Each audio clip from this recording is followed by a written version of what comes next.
Hello friends, I am Anil Devari with the Hindu editorials of 12 October 2020. This editorial is based on economics and political impact of COVID-19.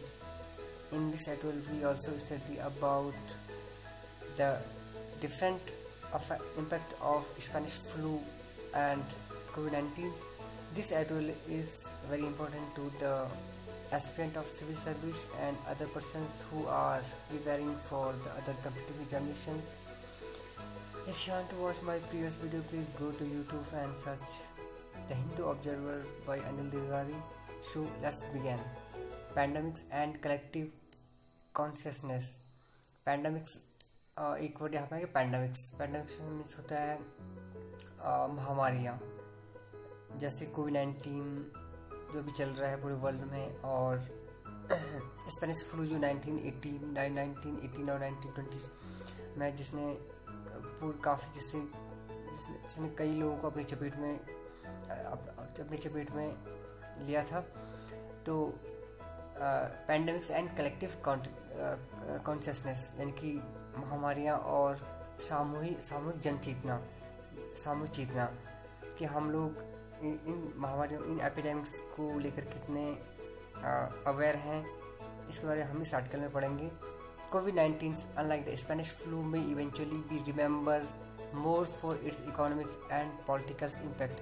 Actually जो अभी पूरे world में जो कोविड-19 जो epidemics चल रहा है, तो ये मतलब स्पेनिश फ्लू जो 1980 में इसी तरह का मतलब एक वायरस था जिसने उस टाइम पे लगभग करोड़ लोगों को अपनी चपेट में लाया था। तो कोविड-19 हो सकता है कि ये इसका पूरे वर्ल्ड पर राजनीतिक और आर्थिक कितना प्रभाव पड़ा। शायद इसके लिए कोविड-19 आने वाले समय में याद रखा जाएगा कि मतलब इसने हमारी पूरे वर्ल्ड की इकोनॉमी को कितनी बुरी तरह से नष्ट करा था, साथ साथ इसका कितना राजनीतिक प्रभाव पड़ा पूरे वर्ल्ड पर। तो कोविड-19 शायद इस चीज़ के लिए आने वाले फ्यूचर में याद किया जाएगा। This article is written by V कार्जू who is a former diplomat, मैंने जो एक पूर्व राजनीतिज्ञ या कूटनीतिज्ञ थे। तो देखते इसमें क्या है। As the World Health Organization (WHO) assessed COVID-19 to be a pandemic on March 11, I began to look at the impact of the Spanish flu of 1918-1920 globally, but especially on India. अब B कार्जू जो कि एक forward diplomat रहे हैं, इनका कहना है कि जैसे ही WHO ने क्या करा कि कोविड-19 को 11 मार्च को एक पैंडमिक घोषित करा, इसको एक महामारी घोषित करी, तो मैंने उसके तुरंत बाद क्या कर दिया कि जो 1918 से 1920 में पूरे वर्ल्ड लेवल पर जो स्पेनिश फ्लू जिसे इन्फ्लुएंजा वायरस के नाम से भी जाना जाता है, इसका कितना इम्पैक्ट पड़ा था, मैंने उस पर स्टडी करना शुरू कर दिया। ये बी कार्जू के कह रहे हैं। खासकर उन्होंने इसकी स्टडी इंडिया के कंटेक्स्ट में करी कि मतलब 1918 से 20 के बीच इन्फ्लुएंजा वायरस का इंडिया पर कितना अफेक्ट पड़ा, इसके बारे में उन्होंने स्टडी करना शुरू कर दिया। जब WHO ने कोविड-19 को एक महामारी घोषित करी।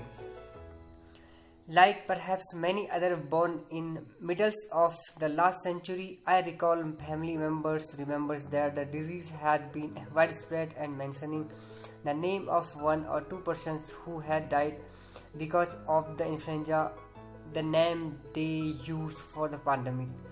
अब क्या हुआ कि शायद जो लास्ट सेंचुरी यानी कि 19वीं सदी के अंतिम में यानी कि 1970 1980s में अधिकांश जो लोग बॉर्न हुए थे, तो जब मैंने मतलब जिन फैमिली के मेंबर जिनको याद था कि जो जिनको जो याद था कि जो इन्फ्लुएंजा वायरस जो स्पेनिश फ्लू जो 1980s में शुरू हुआ था पूरे वर्ल्ड में, जिसने पूरे वर्ल्ड को अपनी चपेट में लिया था उस टाइम पे, तो उन लोगों को ये तो पता था कि हाँ कि इन्फ्लुएंजा वायरस पूरे वर्ल्ड में फैला हुआ था, और शायद उन लोगों को कुछ लोगों के ही नाम याद थे कि जो इन्फ्लुएंजा वायरस से मरे थे, जिनकी मौत इन्फ्लुएंजा वायरस से हुई थी।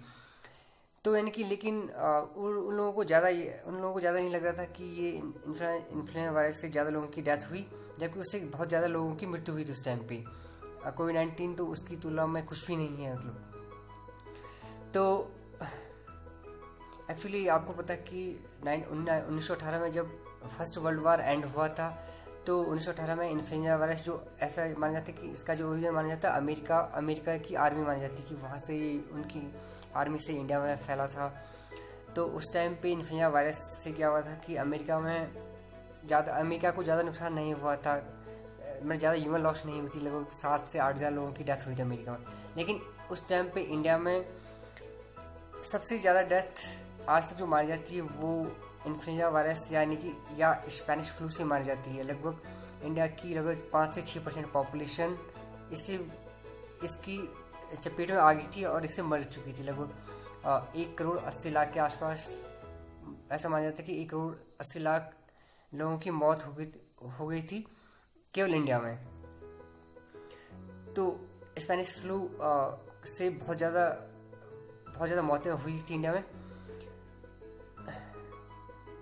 Certainly, no elder who was an elder during the influenza ever mentioned that it had caused millions of death.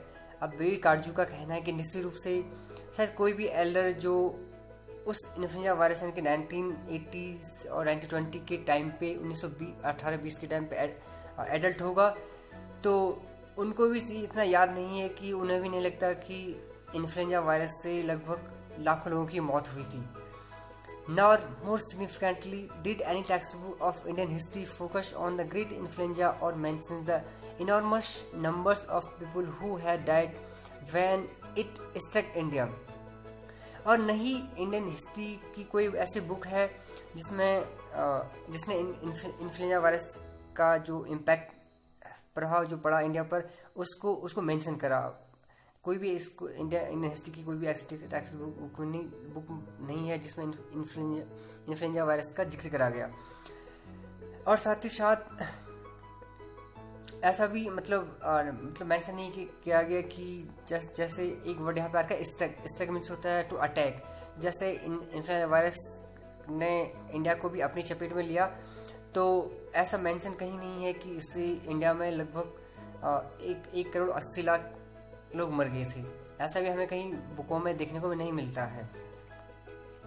The family archive एक वर्ड है, द फैमिली आर्केफ एक वर्ड है आर्केफ मीन्स होता है कलेक्शन या पुरालेख जिसे कह सकते हैं।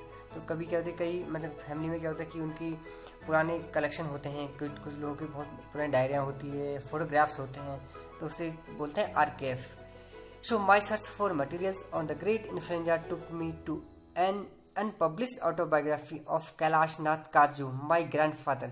अब बी कार्जू का कहना है कि जब वो इन्फ्लुएंजा वायरस के बारे में कुछ इन्फॉर्मेशन कलेक्ट कर रहे थे, तो उनकी दादा जिनका नाम था कैलाश नाथ कार्जू, तो उनकी ऑटोबायोग्राफी मिली।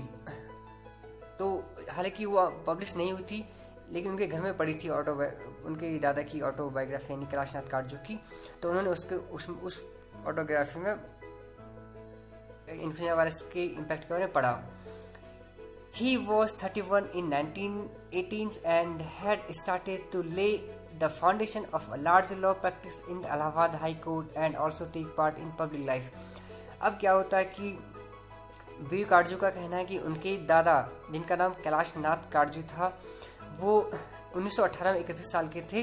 तो हालांकि वो इलाहाबाद हाई कोर्ट में, क्योंकि उन्होंने लॉ कर रहे थे, तो इलाहाबाद हाई कोर्ट में वो लॉ की प्रैक्टिस कर रहे थे।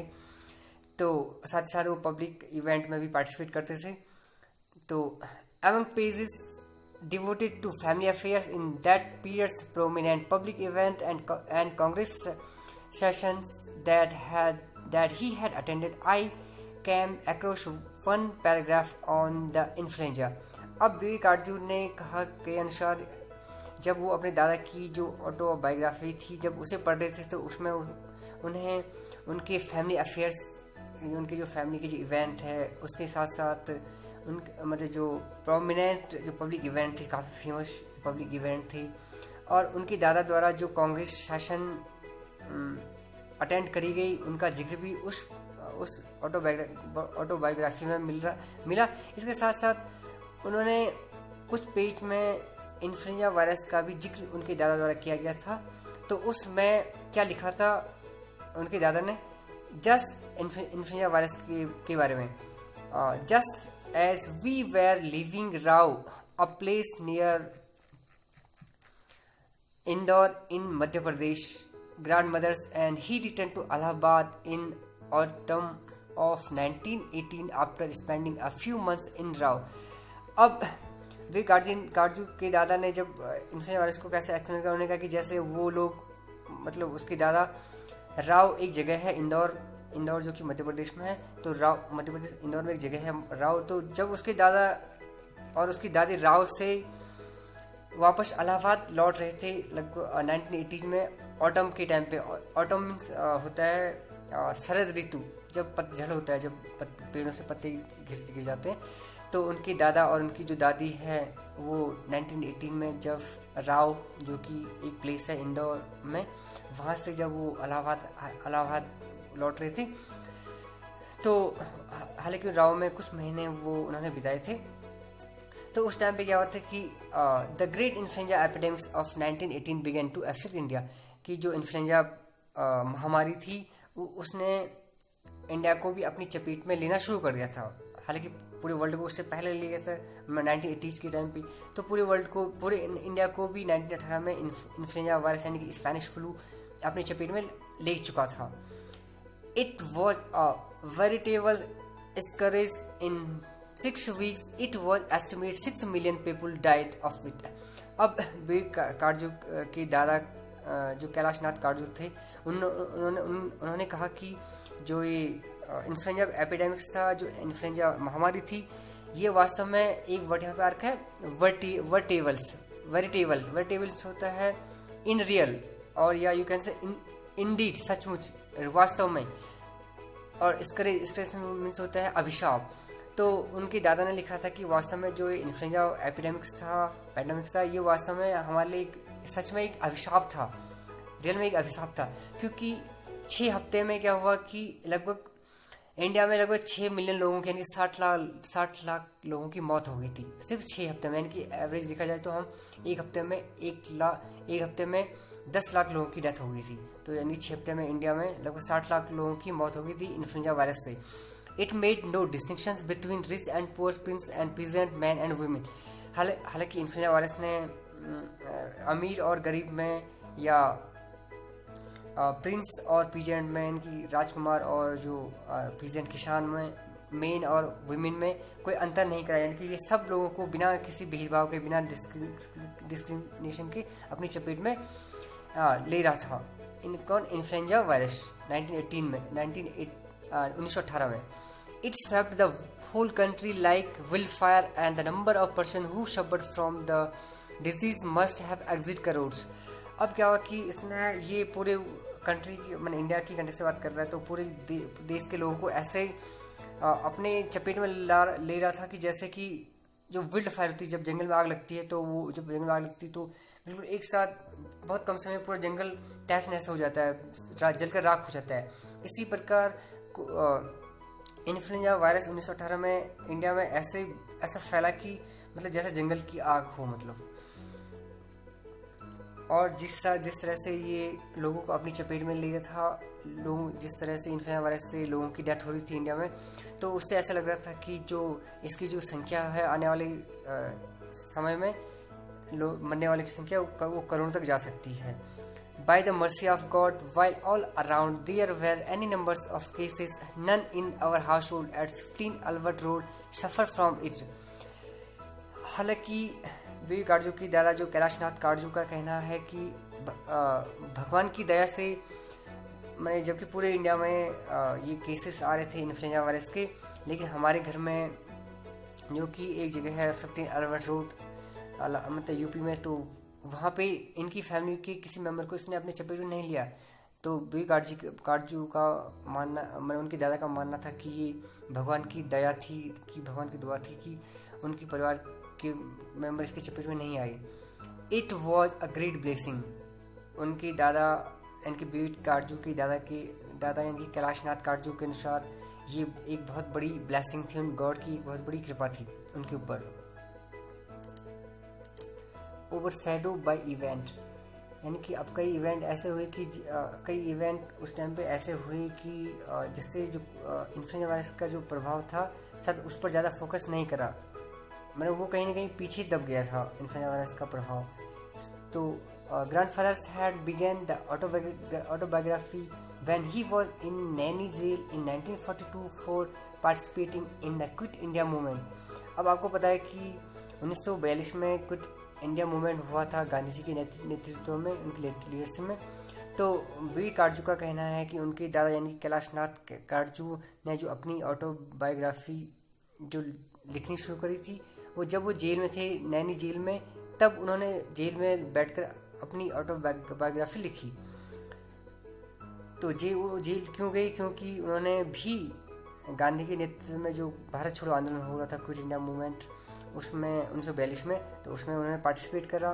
तो जिन लोगों ने उसमें पार्टिसिपेट करा तो उन्हें अंग्रेजों द्वारा, ब्रिटिश गवर्नमेंट द्वारा जेल भेज दिया गया। तो उनमें बी काटजू की दादा यानी कि कैलाशनाथ काटजू भी थे जो जिनको जेल जाना पड़ा। तो जेल में ही उन्होंने अपनी ऑटोबायोग्राफी लिखी।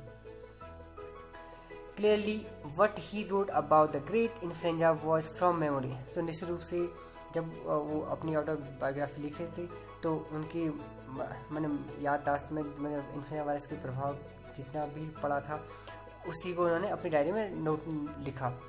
While he mentioned a figure of 6 million deaths, it is now believed that it led to around 17 million deaths in India before it was over। हालांकि उन्होंने अपनी जो ऑटोबायोग्राफी लिखी उसमें उन्होंने मेंशन करा कि लगभग इन्फ्लुएंजा वायरस से 60 लाख लोगों की डेथ हुई। लेकिन अब ये माना जाता है कि ये विश्वास किया जाता है कि लगभग इंडिया में जब तक ये वायरस पूरी तरह से ओवर नहीं हो गया था तब तक लगा इसलिए 117 मिलियन यानी कि 170 लाख लोग यानी कि 1 करोड़ 70 से 80 लाख लोगों को अपने चपेट में ले चुका था। Remarkably, this enormous toll in human lives, which amounted to around 5% of the Indian population, is not a part of Indian consciousness। यानी कि इंडिया की लगभग ऐसा माना जाता है कि इंडिया की लगभग 5% पॉपुलेशन इसकी चपेट में आ चुकी थी, यानी इंडिया की 5% पॉपुलेशन की मृत्यु हो गई थी इन्फ्लुएंजा वायरस के कारण, स्पेनिश फ्लू के कारण। तो यानी कि इंडिया की पॉपुलेशन तब लगभग 35 से 36 करोड़ रही होगी। लेकिन अब ऐसा लग रहा है कि अब जो इतनी बड़ी पॉपुलेशन उस टाइम पे इनकी 1 करोड़ 70 लाख या 1 करोड़ 80 लाख लोगों की डेथ हो गई थी, खास केवल इंडिया में। तो लेकिन लोगों की जो कॉन्शियसनेस है, लोगों की जो चेतना में कहीं ना कहीं ये बात धीरे धीरे लोग इसे भूलते जा रहे हैं कि इससे इतनी बड़ी जनहानि हुई थी हमें।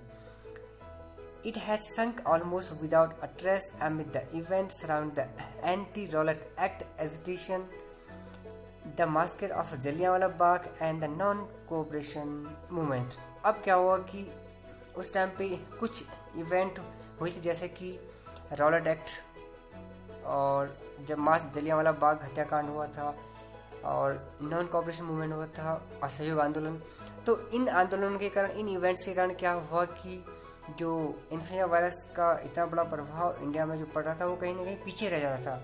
लोग इन इवेंट्स को याद रख रहे थे, लोगों को ये इवेंट याद थे, लेकिन लोग ये भूल गए थे कि इन्फ्लुएंजा वायरस ने कितने लाखों लोगों को मतलब मौत की घाट उतारा है। लोग इसको भूल गए थे धीरे धीरे। Jawaharlal Nehru biography written over an 8-month period from June 1934 illustrates how the ravage of great influenza had quickly faded from national memory।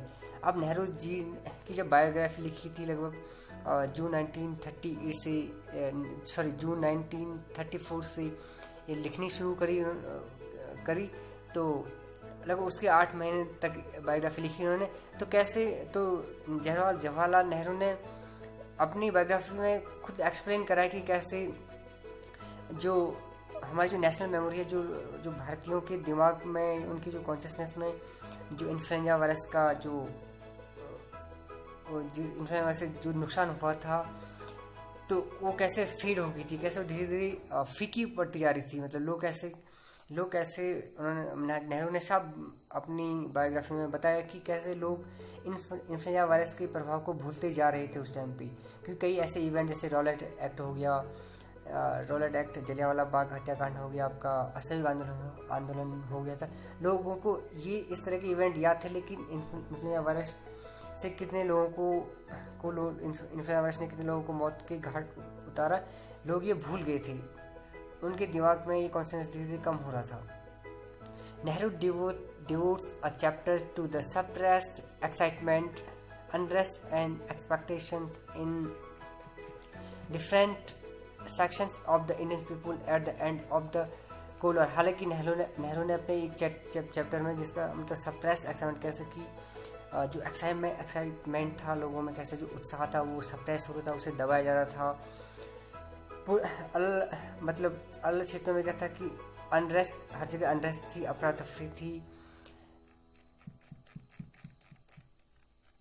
और कोल्ड वार, मतलब जब cold war first world war and हुआ, तो यानी फर्स्ट वर्ल्ड वार जो कि 1914 से 1918 के बीच 1914 से 1918 तक 18-19 तक हुआ था। तो कैसे लोग इस वर्ल्ड वार के होने के बाद कैसे लोगों में गुस्सा था, अनरेस्ट थे लोग।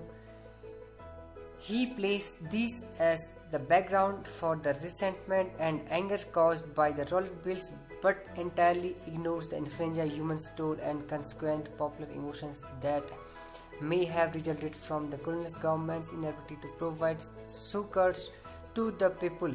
एक वर्ड यहाँ पे क्या, शुक्र मतलब support.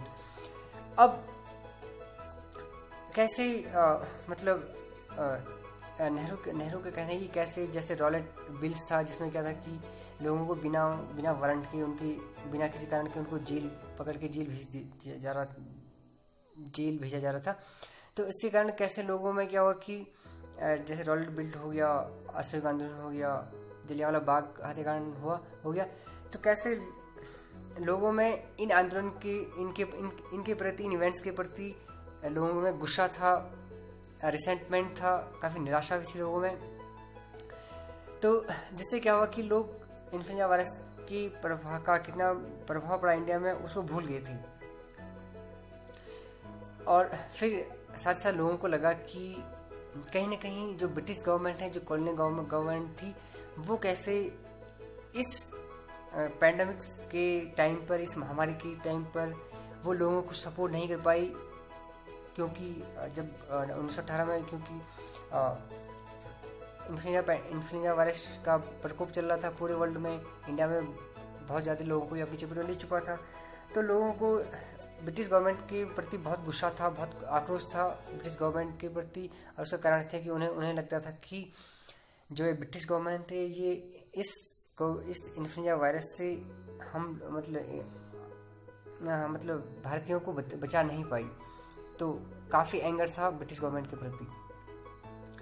My grandfather too gives an account of the Rowlatt Act and the Jallianwala Bagh massacre in his autobiography, but the paragraph on the influenza stand alone unrelated to these development। हालांकि B कारजू का कहना है कि उनके दादा इनकी कैलाशनाथ कारजू ने जो रॉलेट एक्ट और जलियांवाला बाग मास्कर है, इनकी जलियांवाला बाग हत्याकांड हुआ था, तो क्या उन्होंने, हालांकि उसके बारे में अपनी ऑटोबायोग्राफी में उनके दादा ने भी इन सब इवेंट्स का जिक्र निकाला था, लेकिन उन्होंने इन्फ्लुएंजा वायरस के लिए एक अलग पैराग्राफ में या एक अलग पेज में इन्फ्लुएंजा वायरस का वो एक्सप्लेन करा था, अनरिलेटेड टू दीज डेवलपमेंट, जो कि इन इवेंट से बिल्कुल अलग रखा गया था। मतलब उनके दादा विवेकनाथ कारजू ने हालांकि जलियांवाला बाग मास्कर और रॉलेट एक्ट के बारे में भी बताया था, लेकिन इन्फ्लुएंजा वायरस के बारे में उन्होंने, कि उसके प्रकोप के बारे में उन्होंने अलग एक्सप्लेन करा था अपनी ऑटोबायोग्राफी में। If the great influenza had faded from popular memory in India, it did show in the rest of the world to.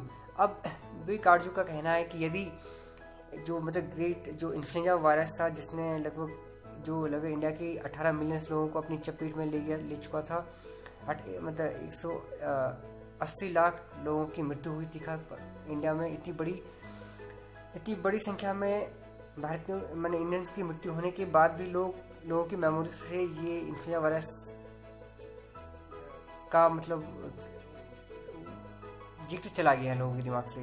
लोग इन्फ्लुएंजा वायरस के प्रभाव को भूल गए हैं। तो विवेक आर्जू को लगता है कि हो सकता है कि यही तो लोग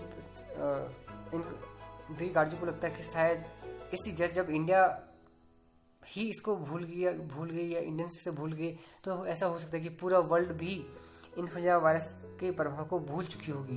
क्योंकि सबसे ज़्यादा लोग उस टाइम पर इंडिया में ही मरे थे इन्फ्लुएंजा वायरस से। लगभग 1,70 लाख या 80 लाख लोग पूरे वर्ल्ड में इससे कम मरे थे।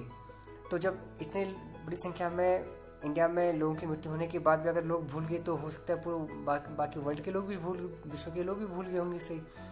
The developments of 20th century that hold attentions are the two world wars, the rise of communism in Russia and its spread to other parts of the world, the Cold War, the end of colonialism and even the Great Depressions, but not influenza. हालांकि जब 20वीं सदी में जो मुख्य मुद्दे थे जिन पर जो ध्यान दिया गया, वो थे जो जहाँ फोकस करा गया, जैसे कि 2 वर्ल्ड वार हुई। जैसे कि पहला वर्ल्ड वार 1914-1918 के बीच, दूसरा वर्ल्ड वार 1939-1945 में हुआ। पूरी रसिया में कम्युनिज्म यानी कि साम्यवाद अपने चरम पर था, और साथ ही साथ ये पूरे वर्ल्ड में अपनी आइडियोलॉजी यानी कम्युनिज्म की आइडियोलॉजी को फैला रहा था रसिया। उस टाइम कोल्ड वार हुआ जो 1945 से 1991 के बीच माना जाता है। जैसे कि वर्ल्ड वार सेकेंड एंड हुआ 1945 में, उसके बाद माना जाता है कि कोल्ड वार शुरू हो गई थी जो 1991 में एंड हुई, जब यूएसएसआर यानी कि यूनियन ऑफ सोवियत रिपब्लिकन का डिसइंटीग्रेशन हुआ, जब वो टूट गया था। और उसी टाइम पे 1930s के टाइम पे ग्रेट डिप्रेशन में महामंदी आई थी। लेकिन तो उस टाइम पे क्या हुआ कि ये मुख्य मुद्दे थे जिन पर पूरे वर्ल्ड का फोकस था, लेकिन कभी भी इन्फ्लुएंजा वायरस पर फोकस नहीं करा गया। As Laura Spiney notes in her rewriting book Pale Rider, the Spanish flu of 1918 and how it changed the world, we don't see the most dramatic event of them, although it's right there before our eyes. अब कोई writers है Laura spine, उसने अपनी एक book में जिसका title था pale rider the Spanish flu of 1918 how it change the world, इस बुक का टाइटल ये था। तो उसने ये लिखा कि जितने भी ग्रेट इवेंट हुए ऊपर, तो हम उनको नहीं देखते हैं। हालांकि वो क्या होता है कि हमारे आंखों के सामने होते हैं, लेकिन हम उनको नहीं देखते हैं। If this is true for the people at large, it is also true for academia. तो इसके यानी कि लॉरा स्पाइनी के अनुसार, अगर एक बहुत बड़ी संख्या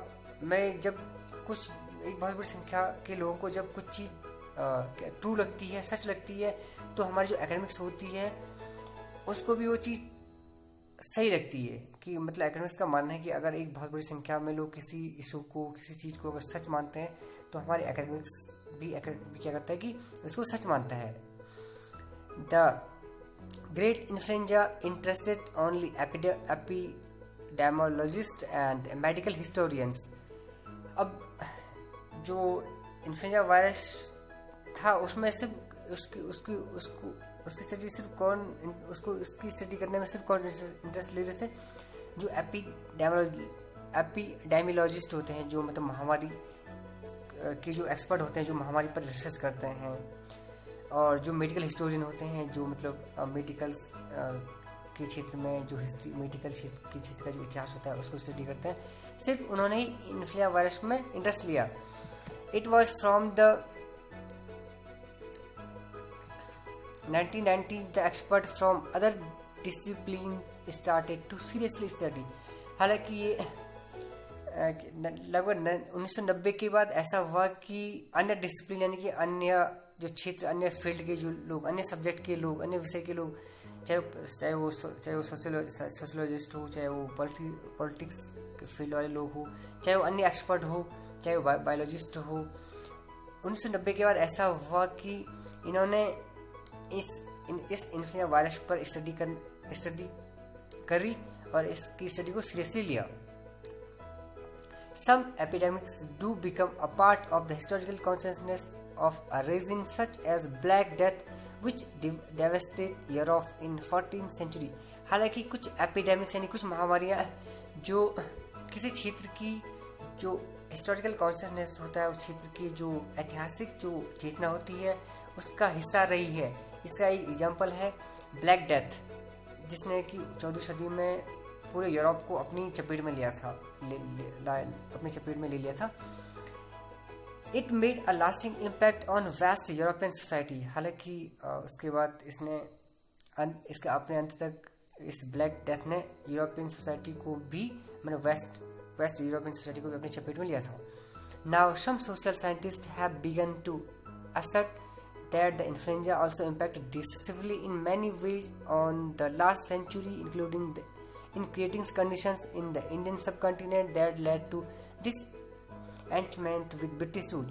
हालांकि अब क्या कि कई जो सोशल साइंटिस्ट होते हैं जो सोसाइटी के बारे में स्टडी करते हैं, उनका मानना है कि इन्फ्लुएंजा वायरस ने भी इसी तरह क्या हो कि इसका इम्पैक्ट बहुत लास्ट समय तक रहा।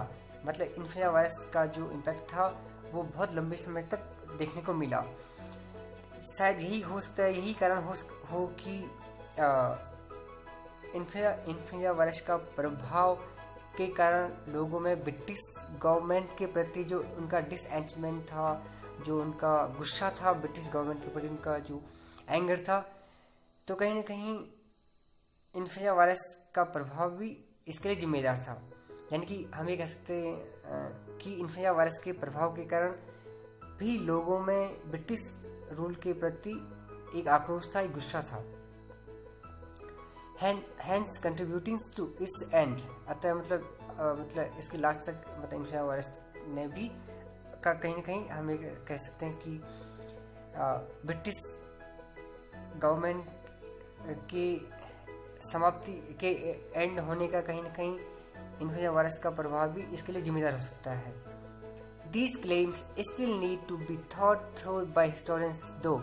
हालांकि इस प्रकार के जो दावे किए जा रहे हैं वो कहीं ना कहीं अभी उन पर रिसर्च करने की ज़रूरत है, उनके बारे में उन पर सोच विचार करने की ज़रूरत है। The impact of this epidemics. अब इससे पहले हम जो पढ़ रहे थे वो इन्फ्लुएंजा वायरस, यानी कि जो 1918 में इन्फ्लुएंजा वायरस स्पेनिश फ्लू का क्या प्रभाव पड़ा था इंडिया पर और पूरे वर्ल्ड पर, इसके बारे में पढ़ रहे थे। अब हम देखते हैं जो अभी कोविड-19 पूरे वर्ल्ड में चल रहा है पैंडमिक, इसके बारे में पढ़ते हैं। The impact of this epidemics. अब इस एपिडेमिक्स यानी कि इस महामारी का कोविड-19 का क्या प्रभाव पड़ा है, इसको देखते हैं। Will covid slip out of the global consciousness the same way that the Spanish flu did. अब वे गार्जो एक सवाल उठा रहे हैं कि उनका कहना कि कहीं ऐसा तो नहीं है कि जिस प्रकार लोग 1918 की स्पेनिश फ्लू और इन्फ्लुएंजा वायरस के प्रभाव को भूल गए, उससे जो विनाश हुआ था, जो नुकसान हुआ था, उसको भूल गए, कहीं कोविड-19 के साथ भी कहीं ऐसा तो नहीं होगा कि लोग आने वाले कुछ सालों बाद कोविड-19 को भी भूल जाएंगे। It is perhaps premature to ask these questions when the pandemic is far from over, but one assertion relevant to finding and answers to these questions can simply be made। हालांकि कार्डोज के अनुसार शायद ये कहना थोड़ा premature माने immaturity होगी कि अभी हम इस तरह के सवाल उठाना थोड़ा बेवकूफ़ी होगी कि अब तक, क्योंकि अभी तक ये महामारी चल रही है, ये अभी समाप्त नहीं हुई है, तो इस तरह का सवाल अभी उठाना मतलब प्री मैच्योरिटी होगी, मतलब इमेच्योरिटी होगी। लेकिन ये बात काफ़ी इम्पोर्टेंट है कि हम इस तरह के सवाल करके कहीं ना कहीं हम जो इसका सॉल्यूशन क्या है इस तक पहुंच सकते हैं। COVID-19's toll in human lives will not be in absolute number, leave alone as a percentage of the global populations anywhere near that of the Great Influenza। हालांकि अब जो कोविड-19 से जो मौतें हो रही है पूरे वर्ल्ड में, वो उसे अगर हम 1918 के इन्फ्लुएंजा वायरस से कंपेयर करें तो ये बहुत कम है। मतलब 1918 में जो इन्फ्लुएंजा वायरस था उससे बहुत मतलब लाखों करोड़ लोगों की डेथ हुई थी, लेकिन कोविड-19 से अगर हम इससे कंपेयर करें तो कोविड-19 से ज़्यादा मौतें नहीं हो रही है। तो हम क्योंकि इन्फ्लुएंजा वायरस उस टाइम पे लगभग पूरे वर्ल्ड की एक पॉपुलेशन को अपनी चपेट में ले लिया था इन्फ्लुएंजा वायरस ने, यानी कि मैंने वर्ल्ड की 1% पॉपुलेशन की मृत्यु हो गई थी इन्फ्लुएंजा वायरस से।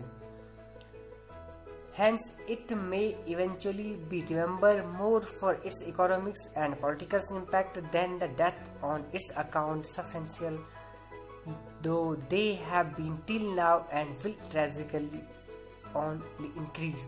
हालांकि जो कोविड-19 पैंडेमिक चल रहा है, जो महामारी चल रही है, हालांकि लोग इससे कितने लोगों की मौत हुई शायद इसको इस आधार पर याद तो नहीं रखेंगे, लेकिन इसका पूरे वर्ल्ड पर कैसा सामाजिक और इसका राजनीतिक प्रभाव पड़ा, शायद इसको लेकर लोग इसे याद रखेंगे। और शायद ये इसका सामाजिक और राजनीतिक प्रभाव जो अब भी पड़ रहा है, और शायद ये आने वाले कुछ समय में इसका प्रभाव हमारी जो पॉलिटिकल सिस्टम है, हमारा जो सोशल सिस्टम है उस पर, और जो इसका हमारा जो इकोनॉमिक सिस्टम है, जो हमारी जो इकोनॉमी को पूरी तरह से वो कर चुका है, नष्ट कर चुका है। तो ये हमें इसके आर्थिक राजनीतिक प्रभाव के कारण शायद लोग आने वाले समय में कोविड-19 पैंडेमिक्स को याद रखेंगे। Will the political and administrative inaptitude which led to migrant labor takings to the highway remain in the Indian consciousness? अब एक वर्ड यहाँ पे आ रखा है इनएप्टीट्यूड में होता है इनकैपेबल्स, तो जो मतलब सक्षम नहीं है। तो अब सवाल एक है कि क्या जो राजनीतिक और जो प्रशासनिक जो अयोग्यता थी, जो जिसके कारण क्या हुआ कि हमारे मतलब जो माइग्रेंट लेबर्स थे, जो प्रवासी मजदूर थे, वो मजबूरन उनको जब इंडिया में क्या लॉकडाउन हुआ था तो उनको मजबूरन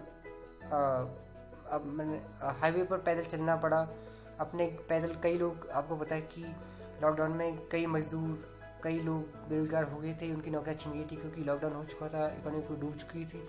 तो उन लोगों को मजबूरन अपने घर पैदल मतलब हजारों किलोमीटर पैदल चलना पड़ा।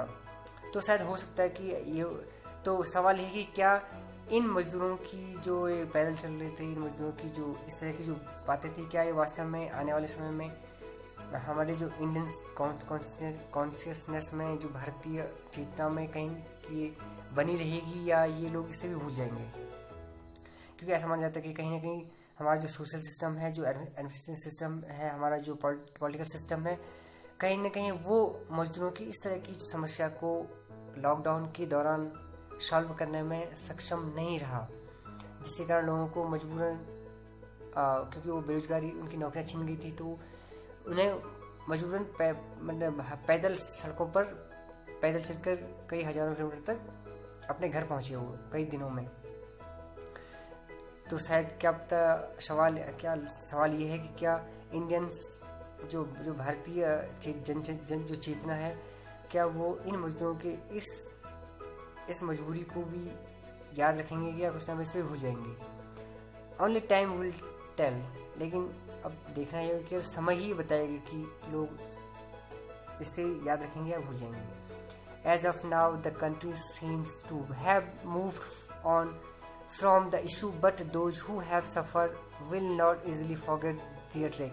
हालांकि अब ऐसा लग रहा है कि पूरा ऐसा प्रतीत हो रहा है कि जो हमारा देश, जो इंडिया है, वो अब धीरे धीरे कोविड-19 को उतना सीरियसली नहीं ले रहा है, यानी कि अब धीरे धीरे इसको भूलता जा रहा है। लेकिन शायद हो सकता है कि वो लोग जिनका इस पर प्रभाव पड़ा, मतलब जिन पर इस कोविड-19 पैंडमिक्स का प्रभाव पड़ा, शायद मैंने जिनकी इस कोविड-19 के कारण नौकरियां छिन गई, जो लोग बेरोजगार हो गए, शायद उन लोगों को ये कोविड-19 पैंडमिक शायद हमेशा याद रहे। And now even with COVID-19 ragging through the country, the people's attention appear no longer to be mainly on it। अब क्या हुआ कि धीरे अभी क्या इंडिया में बहुत सारे केस बढ़ रहे हैं डे बाई डे, तो लेकिन कोविड-19 पूरे कंट्री में बहुत इसका प्रकोप और ज़्यादा बढ़ रहा है, लेकिन लोगों का ध्यान धीरे धीरे इससे अब दूर हटता जा रहा है, लोग अब से ध्यान नहीं दे रहे हैं। This is reflected in the print and electronics media, which are giving more space to domestic, political and economic issues, foreign policy and security challenges, to the state and crimes than to the pandemic। अब क्या हुआ कि इस pandemic का जो प्रभाव है हमें सिर्फ अब प्रिंट मीडिया, इनकी न्यूज़पेपर में, अखबारों में और इलेक्ट्रॉनिक मीडिया पर ही देखने को मिल रहा है। टीवी में, न्यूज़पेपर में सिर्फ वहीं देखने को मिल रहा है। अब ये प्रिंट मीडिया या जो इलेक्ट्रॉनिक मीडिया है, ये भी अब ज़्यादा से ज़्यादा स्पेस किससे दे रही है कि हमारे जो डोमेस्टिक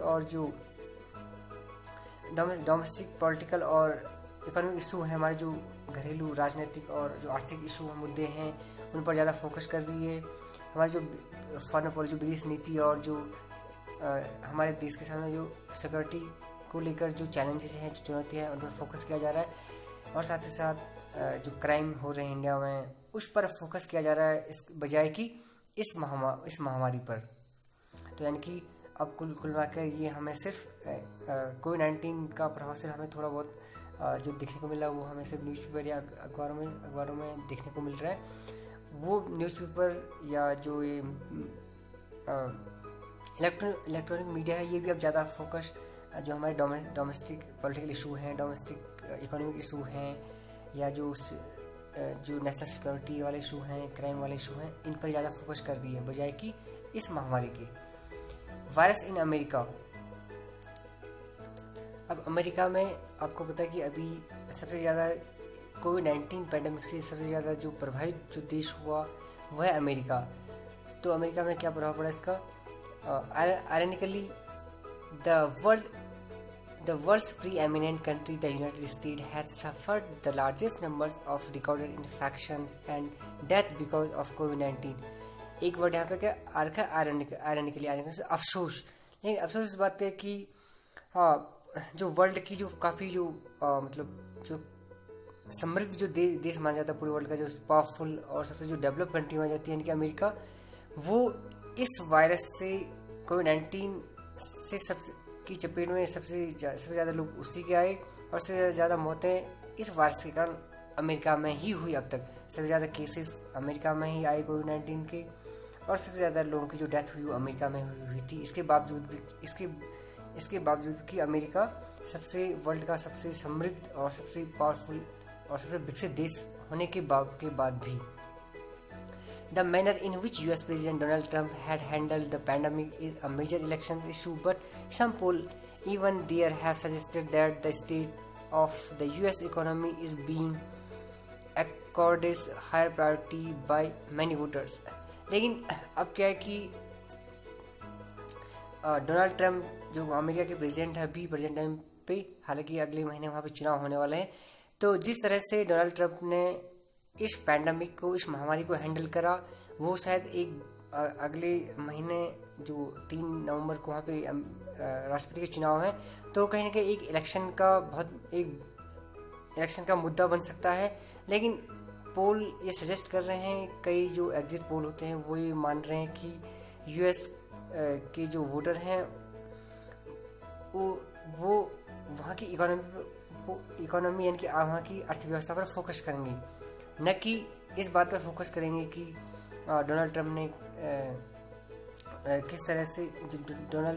ने जिस तरह से कोविड-19 पैंडमिक को कंट्रोल करने में या को हैंडल करा, उसको इलेक्शन का मुद्दा बनाया जाए, बल्कि वहाँ के वोटर्स का जो मुख्य फोकस रहेगा वो वहाँ की अर्थव्यवस्था पर रहेगी, न कि कोविड-19 पैंडेमिक्स का अमेरिका के लोगों पर कितना प्रभाव पड़ा उस पर।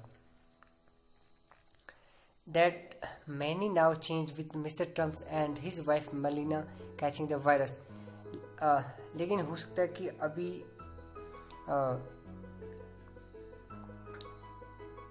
लेकिन वो वोटर्स, क्योंकि अभी क्या हुआ कि मेलिना ट्रम्प और डोनाल्ड ट्रम्प भी कोविड-19 वायरस की चपेट में आ चुके हैं, तो शायद हो सकता है कई लोगों की जो सोच थी डोनाल्ड ट्रम्प के प्रति शायद वो बदल जाए। Certainly, the irresponsible personal conduct of an infected Trump may sway a substantial number of voters. एक वर्ड यहाँ पर sway मीन्स होता है किसी को प्रभावित करना, to impact someone। तो हो सकता है कि अब जिस तरह से डोनाल्ड ट्रंप ने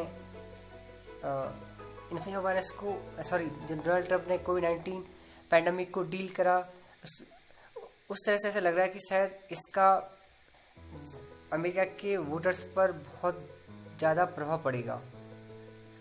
Indeed, in the longer term, the fact that the holder of the world's most powerful political office caught the virus may be one reason for COVID-19 remaining in the global consciousness।